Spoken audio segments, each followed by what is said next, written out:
Oke, halo semuanya. Hari ini kita akan melanjutkan materi pembahasan kita. Kemarin kita sudah membahas mengenai induksi magnetik, yaitu bahwa di sekitar kawat berarus terdapat medan magnet B. Nah, sekarang kita akan melanjutkan materi mengenai induksi elektromagnetik. Jadi apabila di pembahasan induksi magnetik menyatakan kalau misalkan di sekitar kawat berarus dapat memunculkan medan magnet, nah, apakah bisa berlaku sebaliknya bahwa medan magnet itu dapat menghasilkan arus? Nah, di sini hal itu akan kita bahas. Oke.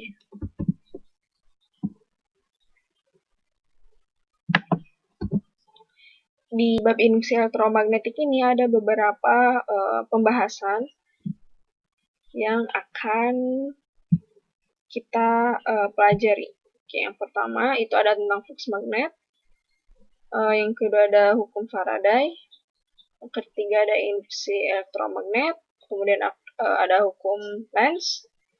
Dan ada induksi diri. Ditambah nanti ada aplikasi ya dari induksi elektromagnetik. Nah, di induksi elektromagnet ini tuh dia dipengaruhi oleh beberapa faktor. Yang pertama ada faktor perubahan luas, kemudian perubahan sudut dan perubahan medan magnet. Nah, tadi seperti yang sudah disinggung di awal, kalau misalkan di sekitar kawat berarus, listrik sebesar sekian ampere itu akan munculkan medan magnet B. Nah, apakah berlaku hal sebaliknya, yaitu di sekitar medan magnet itu muncul arus I. Nah, kemudian ternyata ada yang penasaran nih dan ingin mencari tahu apakah bisa berlaku hal sebaliknya. Nah, salah satu percobaannya itu dilakukan oleh Michael Faraday.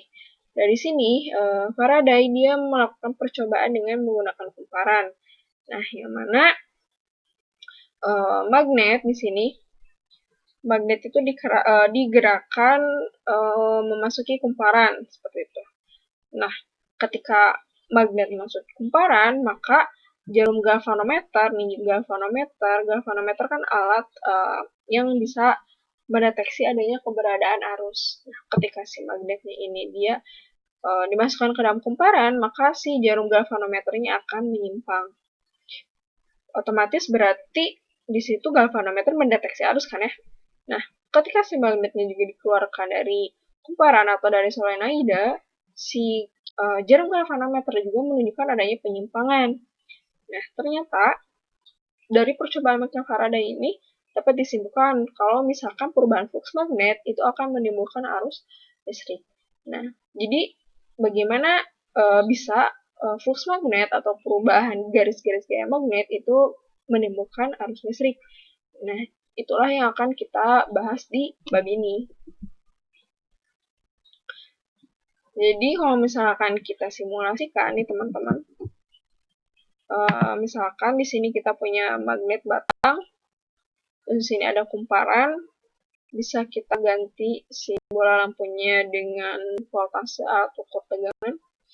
Nah, di sini ketika si magnet itu digerakkan memasuki kumparan, maka kan alat ukur tegangan ini, voltase ini akan menunjukkan adanya simpangan kan ya. Nah, ketika dia menyimpang, jarumnya menyimpang itu menunjukkan ada perubahan, di situ menunjukkan bahwa ada besar tegangan yang terukur.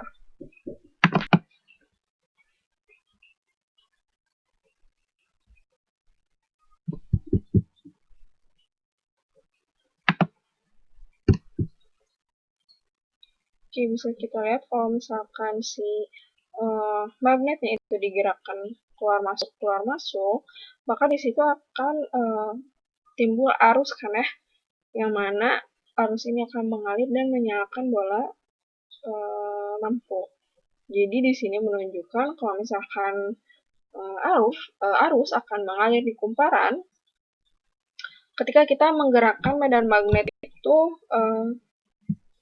secara terus-menerus di kumparan kayak gitu. Nah, ketika medan magnet ini bergerak masuk dan keluar melalui kumparan, otomatis ada perubahan flux kan ya, yang melewati si kumparan. Nah, akan kita jelaskan masing-masing apa itu flux magnet, apa itu GGL, atau tegangan bolak-balik, apa itu GGL atau gaya gerak listrik. Kemudian kita akan menjelaskan bagaimana formulasi dari induksi elektromagnetik kayak gitu. Sekarang kita masuk ke pembahasan mengenai flux magnet. Nah, flux magnet itu tuh merupakan jumlah garis gaya magnet yang menembus suatu bidang tertentu. Jadi kan medan magnet itu dia memiliki garis-garis medan kan ya. Nah, garis-garis medan magnet yang menembus suatu luasan tertentu itu dikatakan sebagai flux magnet. Jadi kalau misalkan garis-garis gaya magnet itu menembus suatu luas A, atau misalkan garis-garis gaya magnet itu melewati luasan suatu kumparan, maka dapat dikatakan sebagai flux magnet. Jadi jumlah garis gaya magnet yang menembus suatu bidang tertentu.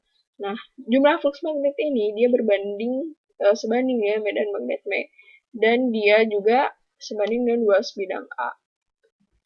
Nah, kalau misalkan di sini teman-teman punya misalkan ini medan magnet B-nya dan ini luas bidangnya. Medan magnet arah garis medan magnet dan bidang normal benda itu sejajar, maka cos theta bernilai 0. Nah, kalau misalkan garis normal bidang dan induksi magnet membentuk sudut theta, maka di sini akan ditambahkan besar sudutnya atau cos theta. Nah, flux magnet secara matematis dinyatakan dengan persamaan flux sama dengan B atau medan magnet dikali A, luas bidangnya dikali cos theta. Kedua, bagaimana sih bunyi dari hukum Faraday itu? Nah, tadi kan sudah disinggung ya bagaimana percobaan Faraday yang menyatakan kalau misalkan arus akan terdeteksi apabila terjadi perubahan flux magnet yang dilingkupi oleh si kumparan ini kan ya. Nah, jadi bunyi hukum Faraday itu menyatakan besarnya GGL induksi, ketegangan induksi yang timbul antara kedua ujung kawat atau ujung-ujung kumparan itu berbanding lurus dengan kecepatan perubahan flux magnet yang dilingkupi oleh kumparan tersebut. Jadi besarnya GGL atau gaya gerak listrik yang timbul antara dua ujung kawat ini atau tegangan induksinya itu akan muncul yang mana sebanding dengan kecepatan perubahan fluxnya. Jadi semakin cepat perubahan flux magnet yang melewati si kumparan ini, yang menembus kumparan, maka semakin besar juga GGL induksi yang timbulnya. Sehingga bila kita lihat di simulasi yang awal, ketika medan magnet digerakkan dengan cepat menembus suatu kumparan, maka penunjuk jarum galvanometer akan bergerak kiri dan kanan dengan cepat kan ya, seperti itu.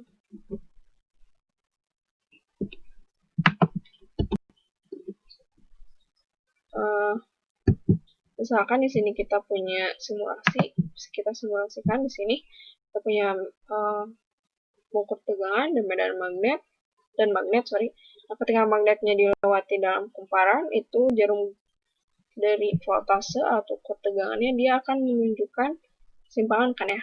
Kalau misalkan kita perbesar medan magnetnya, terus kemudian kita gerakkan lagi si magnet melewati kumparan, maka besarnya simpangan dari jarumnya bakal jadi lebih besar kan ya. Sehingga semakin besar medan magnet, maka menunjukkan akan semakin besar juga si GGL induksi yang dihasilkannya, kayak gitu.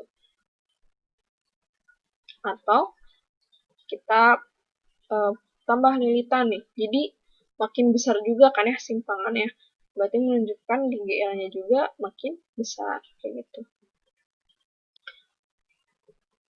Terus, oke.